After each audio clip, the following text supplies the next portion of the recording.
Hey Coyotes, we have a spooky show for you today. We will show you the history of a pumpkin carving and a pumpkin carving contest. Find out what monster you'd rather be. And a very special Halloween Name That Song. Take you on a tour of the Spirit Halloween store. Get an inside scoop on what's your favorite candy. Show you a Halloween Would You Rather. And show you a Halloween bingo recap. I'm Mitchell Benner. And I'm Troy Howerton. And CMSTV starts now.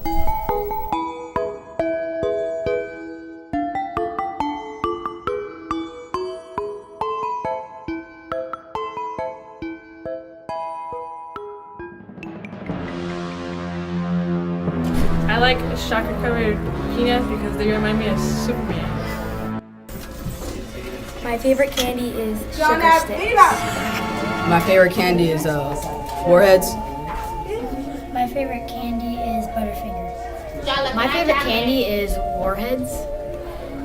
My favorite Halloween candy would have to be Nerds or Kit Kats. Laffy Taffies.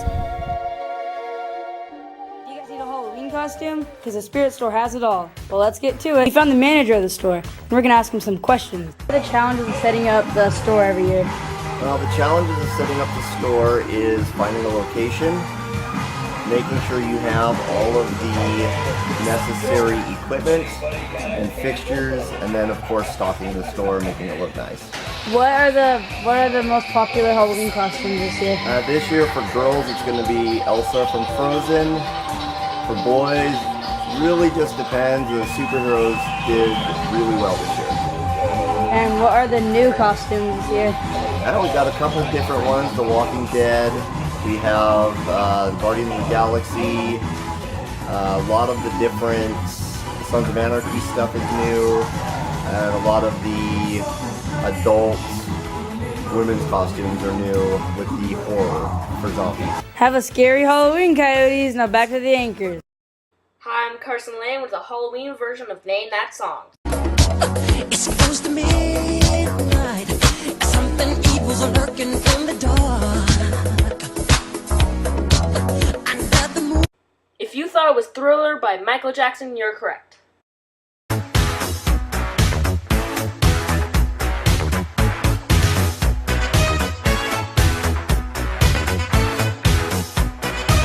If you thought it was the Ghostbusters theme song, you're correct.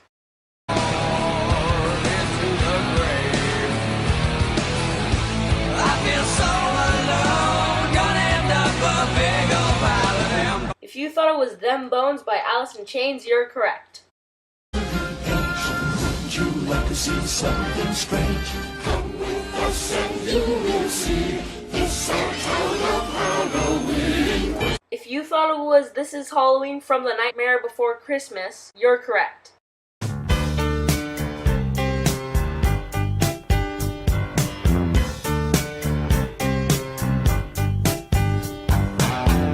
If you thought it was All Summer Long by Kid Rock, you're incorrect. The real answer is Werewolves of London by Warren Zevon. See you later, Coyotes. Now back to the anchors. Hey Coyotes, it's Sarah Griffith. How many of you went to Haunted Bingo? If you missed it, here's a recap of what happened.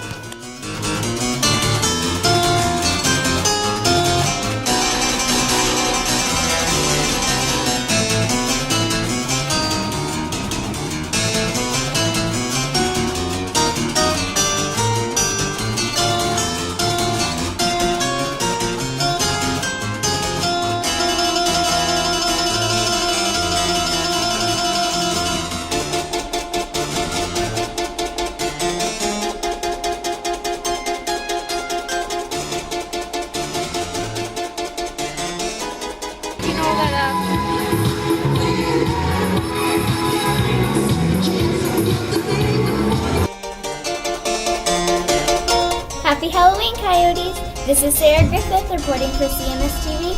Now back to the anchors. Hi, I'm Ian Hackett. Have you ever wondered why you carve pumpkins? Carving was a tradition that was made a long time ago. The Irish began by carving small gourds, such as turnips, to ward off bad spirits. People started to light the pumpkin with lumps of burning coal, so that the faces that the people carved would light up at night. By the late 1800s, carving pumpkins was a very popular thing to do every October 31st. People eventually evolved to using candles to light their jack-o'-lanterns instead of burning lumps of coal. Here are some fun facts.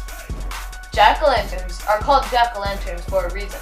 The word jack-o'-lantern really means will o' the wisp, named after the faded blue lights seen in Irish towns in ancient times. Pumpkins are 90% water. The flowers that grow on pumpkin plants are edible. Have a happy Halloween, coyotes. Stay safe. I'm Ian Hackett. Now back to the anchors.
Hey Coyotes, I would have to find to see what kind of monster would you be and what kind of abilities you would have. If you could be a monster, what kind of monster would you be?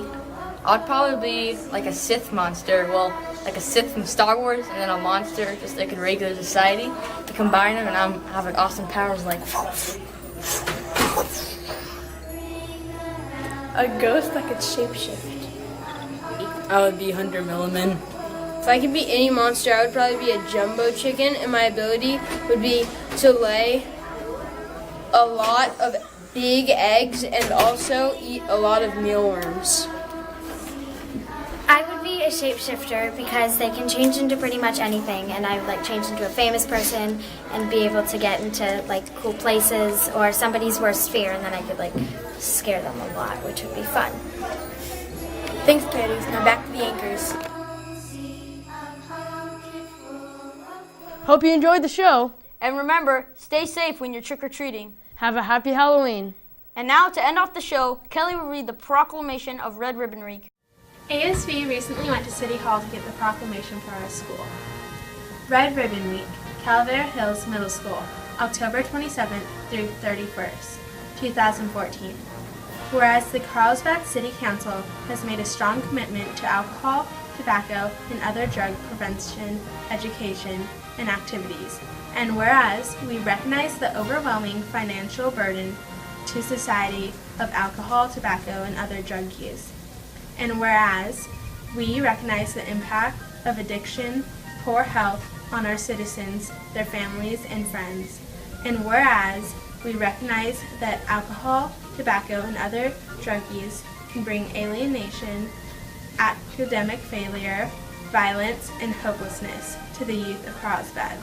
Now therefore, Matt Hall, Mayor of City of Carlsbad, do hereby join cities throughout the nation and proclaim the week of October 27th through 31st, 2014 as Red Ribbon Week at Calvert Hills Middle School, and encourage all citizens to join our commitment to a healthy, drug-free community in which to raise a general of health, drug-free youth.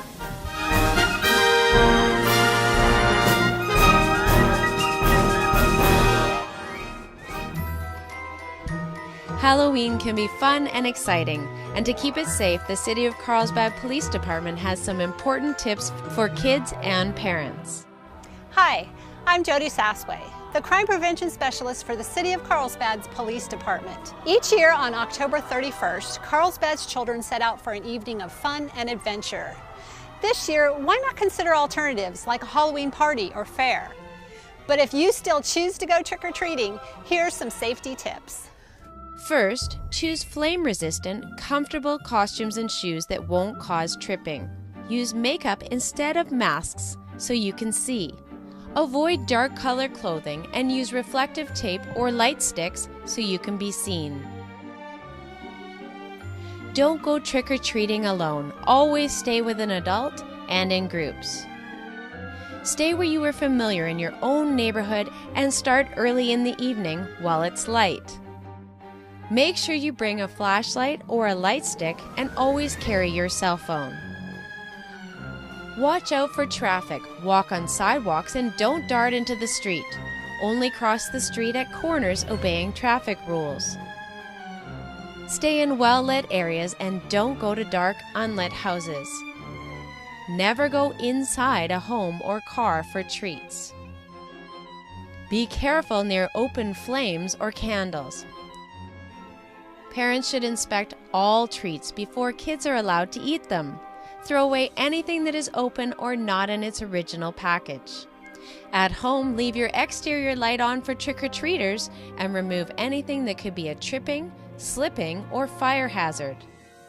Be extra careful and watch out for trick-or-treaters when you're driving on Halloween night. If you notice anything suspicious like vandalism or other Halloween tricks, please call the police department when it's taking place.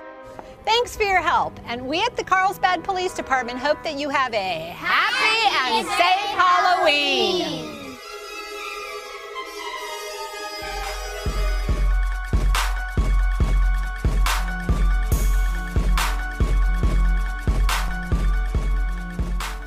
The Day of the Dead is a holiday celebrated in Mexico on November 2nd of every year. Its origins go back to the Aztec festival of Mictlán Tecutli at Mictláncihuatl, the god and goddess of the underworld. On the Day of the Dead, Mexican families remember family members and friends who have died, and it is believed that, on this day, the souls of the dead can visit the living. That is why families build altars at their houses to welcome their visitors. A traditional altar will have photos of the dead, food they enjoyed eating, and tequila or coffee in case they are thirsty. It's also important to add some things for good luck: salt to keep evil spirits away, flowers of cempasúchil to decorate it, candles to light their way, earth so they can visit, and copal incense to clear the air of bad energy. In the end of October and beginning of November, there are bazaars where you can buy things related to the Day of the Dead. These things are difficult to find at other times of the year because they are exclusive to this holiday. Some traditional things you can buy for this day are figures of skeletons doing different things, because in Mexico, death doesn't have to be something sad and quiet.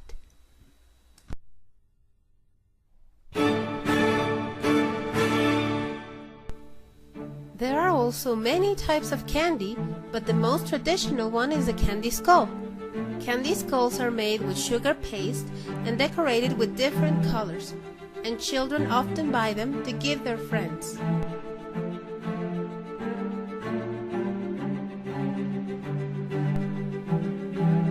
Another traditional food for this day is the pan de muerto, or bread of the dead. But don't worry, it's only vanilla bread decorated with sugar. The pan de muerto is another important part of an altar.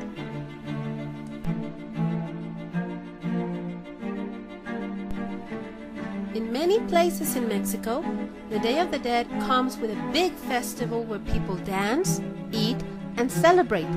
The dancers wear masks that look like skulls, or sometimes paint their faces to resemble one.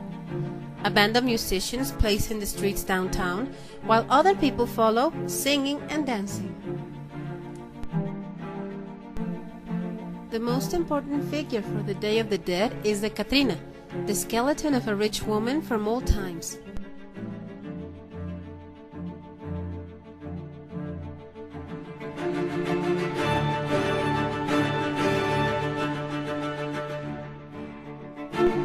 Women like to wear big dresses and hats for this day to resemble the Catrina, and sometimes they will participate in beauty contests to select the prettiest one.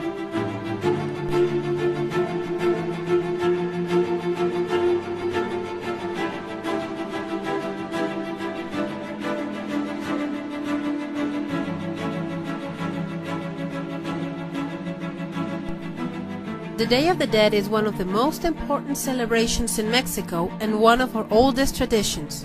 Do you have a celebration for the dead where you live?